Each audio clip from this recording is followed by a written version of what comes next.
Okay, I just got home from the movies. We watched Eternity featuring Callum Turner, Elizabeth Olsen, Miles Teller, eh, so many other talented actors and actresses.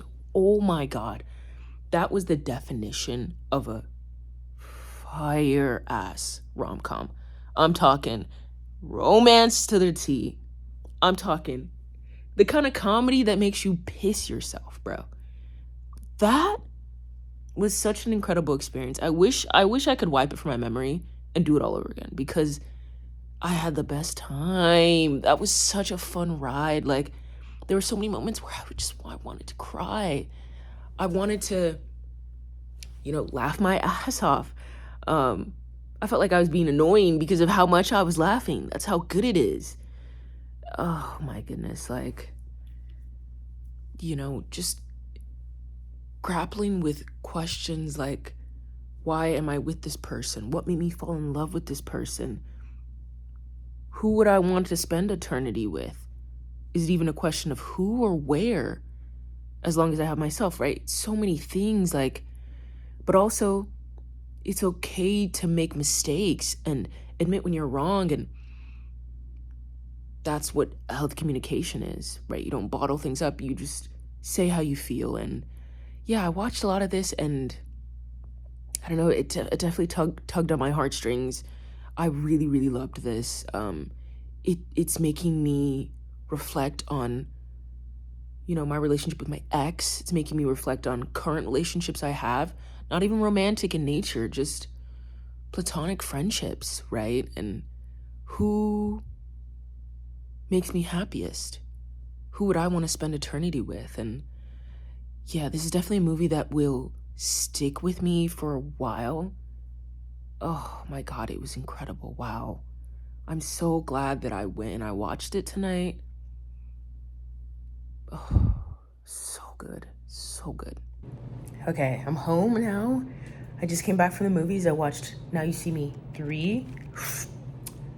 I recently rewatched the first and part of the second one. They're so cheesy and like kind of gimmicky, but I like that, right? I don't have to take it too seriously. If I do take it too seriously, then I'll start really looking at all the plow holes and all the things that just don't make sense. But suspending that for a second, like let's suspend all my disbelief. It was cute. I don't really like how it almost felt like the horsemen were kind of infantilized. I mean, I guess that's what happens when you get older. The new generations come in and teach you things, and they do things faster or different. But damn, like I like Now You See Me because of the horsemen, and it's cool to see these people too. I guess it's cool to see like young blood, fresh blood, and there probably will be another one. Like the way this ended, it's not over. But damn, not Morgan Freeman having to die. I thought it was just like let's stop joking about it, guys. I'm seeing way too many jokes on TikTok about Morgan leaving soon, and I'm not here for it, guys. Let's leave him alone. Let him live out however. Let's let him live his life for real, for real. But it was so cute to see him. Like, he's so adorable. He's so adorable. I love Jesse Eisenberg. I think he's a great actor. I want to see him in more things. I love Dave Franco. He's just so like stocky, He's just like good eye candy for sure. Isla Fisher. I can't remember how to pronounce her name, but great to see her again. Really like her. I don't know her name, but the Fifth Horseman, Luma, I think her name is. She's so funny to me. Like even in the second one, she's just kind of out of pocket. A little tone deaf sometimes, but I like her a lot. And then of course, what is his name? It's escaping me, but the guy who plays Mitch, is that his name? Oh, sorry, I'm thinking about Hey Mitch from Hunger Games, which he also plays him, but I can't remember his name right now, but he is so he's just like a scene stealer, great stuff. Speaking of the three newbies too, it was a good twist. That's all I'll say. That's all I'll say. It was a good twist. The reveal. Yeah, Charlie Vinterberg. Woo! I love seeing Rosamund Pike. Great actress. I love Wheel of Time. Getting to see her blonde. Ooh, ooh. I love her in Gone Girl. So just like a. And then I don't know there. I don't remember her name, but the new girl, she's so nimble and cool, like perfect. She fit in well. The really tall guy, he was annoying me. He was annoying me most of this movie. But I guess that's what his character was supposed to do. So he did his great actor. He did his job, you know? Yeah. Cool. Yeah, I'll give this like a 3 out of 5. I'll give this like a 3 out of 5. It's cool. Okay, so a couple days ago, we watched Hamnet. I had no idea what to think going in, and I left the theater. My first thoughts were, wow, that was weird. It was very magical, very fantastical. Like, it's told from the perspective of Agnes, so Shakespeare's wife. And the entire time I was just like, oh my goodness, like, this is crazy. Like, how do we know this about her? How did we know that she was like kind of witchy, you know what I mean? Like really a child of the forest, passed from her mother, and that she passed on. And like, how did we know that she had visions and crazy dreams, right? Like, kind of insane, but very intense as well. I figure for a lot of people it was deeply moving, right? I was sitting next to my friend and she was definitely moved to tears many times. I was not moved to tears in this movie, but I still recognize it was really intense, right? There were a lot of emotions and like intense, flared emotions, but also like subtle hints that you had to like look for and keep and specifically be attuned to. I thought that the acting was phenomenal. Like, shout out to anytime I see kid actors who are just exceptional, I like take note of them. I thought that the actor who played the son, I really liked his twin sister as well. I mean, their older sister was cool. Like, they did a great job. But yeah, I guess my thoughts during the movie were just like, this is so strange. Like, how do we know this about him at the time and his family? I did think it was cool that it was told from his wife's perspective, right? I guess it's interesting thinking about the cost of greatness, the cost of excellence. Like, I mean, by all accounts, this movie really paints Shakespeare as a sort of absent father, right? There for short bursts, short moments, which is super fun and exhilarating and such a thrill for kids, I imagine, but becomes really exhausting and taxing on a mother and on an established system that they have. He's constantly wanting to go to London and, you know, work on his plays and set up his shows, which is great. I mean, thankfully we have so many incredible works by him today because of that work ethic and drive. But at what cost, right? At what cost? And we see the violent death of his son and him not being there at the time, him showing up late and expecting it to be one child, but it's actually another. It's just like, wow. Very, very much so disconnected. Yeah, and it calls into question, what are you willing to sacrifice to be amazing? Does it always require sacrifice? Is that a given? Is it inevitable? Fascinating to think about. Like, that's where my mind was. My thoughts were racing the entire movie. I didn't even have time to feel because I was thinking so much, which tends to be the case with me. But not. I thought it was gorgeous as well. Like, I love being outside. I love parks. I love greenery. I love trees. I love nature. And a lot of this movie takes place in a forest, and it's breathtaking. It is so wild. It is breathtaking. Again, strange, witchy, but beautiful. Beautiful shots. A lot of long pauses. It really reminded me of watching anime, where you're kind of just looking at characters and it's just like a camera pans to their face for like 5 seconds, and you just see them looking at something or reacting to something, and it really forces you to slow down, to take your time, to be in the present, which I appreciate, honestly. There were times where I was like, oh, this is kind of dragging, but overall, cool movie, you know? I'd give that a solid 3 out of 5. Yeah, good job. I've seen Avatar Fire and Ash, Avatar 3, 2 times now.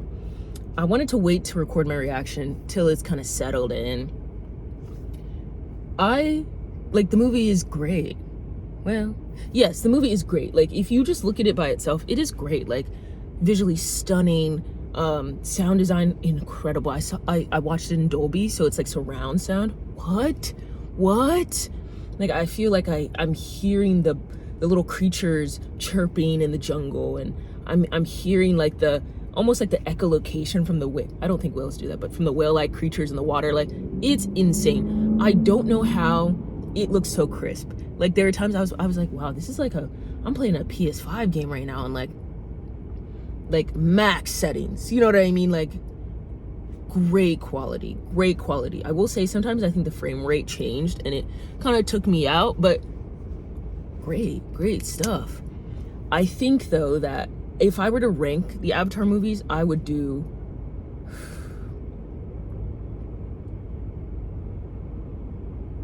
Avatar The Way of Water first, then Avatar Fire and Ash. Because Avatar The Way of Water really just, it makes me feel everything.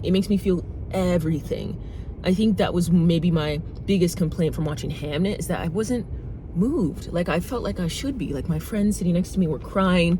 They were overcome and overwhelmed with emotion. And I was not. And so I was just stuck in my head thinking. But with Avatar Way of Water, I'm always moved to like tears or anger or like disgust. Like, some strong emotion that it evokes for me. And I love that. The plot is good. There are stakes, and we feel the loss. Like, we see the impact of loss. Like, incredible. Avatar 3 felt like an extension of Way of Water, in my opinion, right? It didn't feel like anything particularly groundbreaking in terms of story. I need to really emphasize that. Like, there was a lot of focus on Spider, and I just didn't care as much. I don't care as much about Spider as I do like Loak, right? I thought his storyline should have been, explored even deeper. Like, he was suicidal a lot of this movie, honestly. Like, he's dealing with the grief of losing his brother. He's also dealing with the guilt and the pressure of feeling like he's the cause of his brother's death. It's so many things at once. It's overwhelming. And he's like, what, a teenager? You know what I mean? Like, insane. Like, I think Spider's the oldest, then it was Nateum, then it's Kiri, then Loak, then Took. Shout out Took. We love her. She's 7, but she's mighty. Kiri unnerves me like nothing else. Whenever she comes on screen, I'm like, stay back, uncanny. Like, it scares me. And I think what it is even before I knew that it was Sigourney Weaver in the motion capture playing her, I was still uncomfortable. Like, I know this may sound a little bit ageist, but like, you can hear the age in her voice. And to me, that takes me out a little bit. And I get it, Kiri's maybe more of an old soul, so maybe it fits better, but I've heard that she might be narrating the 4th movie, and I'm a little about that. But Sigourney Weaver's an exceptional actress, so it's not like I can come for her, but it's just like she's playing someone who's decades younger than her. Decades, right? She's interacting with people who are supposed to be her peers, who are also decades younger than her. It's just like, I don't know. I don't know. Jake was annoying me this movie because he was just being that stereotypical dad who's just, Loak, you never do anything right. Loak, you can't follow instructions. And I'm like, did we not learn anything from the last movie? Like, I thought y'all had a whole kumbaya, and I get it. It's like, in real life, it's messy. You take 2 steps forward, you take 3 steps back, 4 steps forward, 1 step back. It's always like, progress isn't linear, right? And I leave room for that. I know I should have grace. Everyone is grieving, everyone is mourning and going through it in their own way, but I don't know, I feel like Jake tries hard to be really kind to his daughters, right? We see these moments where he's talking to Kiri about her origin story, right? She's actually a clone. She's, the child of Awa. She doesn't have a father, Immaculate Conception. Also, that whole Jesus trope, ooh, this, weird. Anyway, and he's super nice with Took, always just caring for her, always like, Took, get behind me. Everyone does that with Took. She's 7. But when it comes to Loak, he's very hard on him. And I get it. Male and female relationships differ. How a dad treats his daughters is different than how he treats his sons. But still, I never saw a scene where Jake was there for Loak emotionally. You know? And it felt like it really just erased all of the progress that we made from the last movie. Where it had this moment where it's like, I see you now. I get you. I understand you. Dude. Nateria baddie. Anytime my girl said, my Jake, I said, oh, girl, I want someone to say that about me. Yeah. But they love each other bad. They love each other bad, bro. Seeing them kind of go through mourning together was interesting. Like, yeah, very interesting. I felt like, again, Jake had the worst relations with Loak in this movie. I honestly thought he had more of a kumbaya moment with Spider than his own, son. Insane. But Quaritch is just, I felt like we had an idea they were going to give him some sort of redemption arc, right? We didn't see his body. We knew that at the end of Whitewater, we knew, okay, he's coming back in some way. And it's interesting, the Ash people, I wish they had explored them more. When you talk about plot and story, like, they are interesting to me. Like, oh, fuck, Awa? Interesting. I've never heard a Na'vi talk like that. I've never heard a tribe of Na'vi talk like that. Interesting. I saw a TikTok online and it was like, imagine if Loak had switched sides, had switched clans. And I'm like, whoa. And people were like, oh, not an Anakin moment. I'm not a Star Wars fan, but I did get the reference, right? Anakin Skywalker becomes Darth Vader, turns to the dark side, yada, yada, yada. That could have been interesting. That could have been real interesting. But again, it just turned into this whole like, oh, the RDA are coming to the Metcaina clan. We got to defend, right? We got to protect this convergence of the whale-like animals who are highly intelligent and emotional beings. And it felt like the same rinse and repeat, TBH. Like, we did get to see Toruk Makto again, which was nice. Like, as in Jake found like the bird thing, reconnected with him, caught and gathered all the tribes together, all the clans, just like he did in the first movie. That was cool. But yeah, I don't know. Like, there was, like, last movie, I was so amazed at the new environments we were in. And I really wanted more new environments. Like, I felt like we didn't get enough. Like, we went into the Ash area for like a little bit and I was like, ooh, this is cool. Oh, this is cool. And then they did, like, she like blows some sort of drug, almost like cocaine like, Molly like, I don't know, into people's noses, and she does it into Quaritch, and he starts hallucinating, and it's so well like animated or CGI'd, I don't know. The visual effects incredible for that scene. I loved it. I was in it. Yeah, and I liked that Quaritch kind of joined the Ash clan as well. Like, that makes sense for his character, right? Like, he doesn't care about Awa. He's here on a mission. If Awa gets hurt, okay, cool. But now he gets a baddie who he's kind of mated with. Made a strong word, but they've connected on like a Kuru level, I think. Yeah, shout out to Saraya. I would have loved to see more Saraya and Loak's relationship. I hate that Spider and Kiri are like a thing. I said it to my friend. I said, I'm never more racist than when I watch Avatar, because fuck the humans. And I know Jake was one. He is one. And I know there are good ones, but it's like, it's like when you say fuck man, it's like, like, my brother's cool, my dad's cool. I'm not saying all men, but it's just like, you get it. Ooh, yeah. It wasn't bad. Like, I can tell they put a lot of money into it, but it felt like something I've seen before. It really did. Like, if I gave Avatar Way of Water a 5, this has got to be like a 3, and I know that's like 2 stars. I feel bad, but as a huge fan, this was honestly bit disappointing. But again, it's also the middle of the series. Like I think James plans on expanding it to a 4th and 5th movie, so we're smack dab in the middle. Usually the middle is kind of tough, so I'll give grace, but 3 out of 5 is not bad. You know, maybe with more time it'll bump up to a 4, but I did see it twice, 3 hours and 15 minutes each time. Yeah, I'm still a fan. We'll see where this series goes. We'll see. Oh, also, I love Loak as a narrator. Whoa. But I saw Marty Supreme. I saw it with my brother over the holidays. I really respect Timmy. I like most of his movies that I've seen. Honestly, I like the way that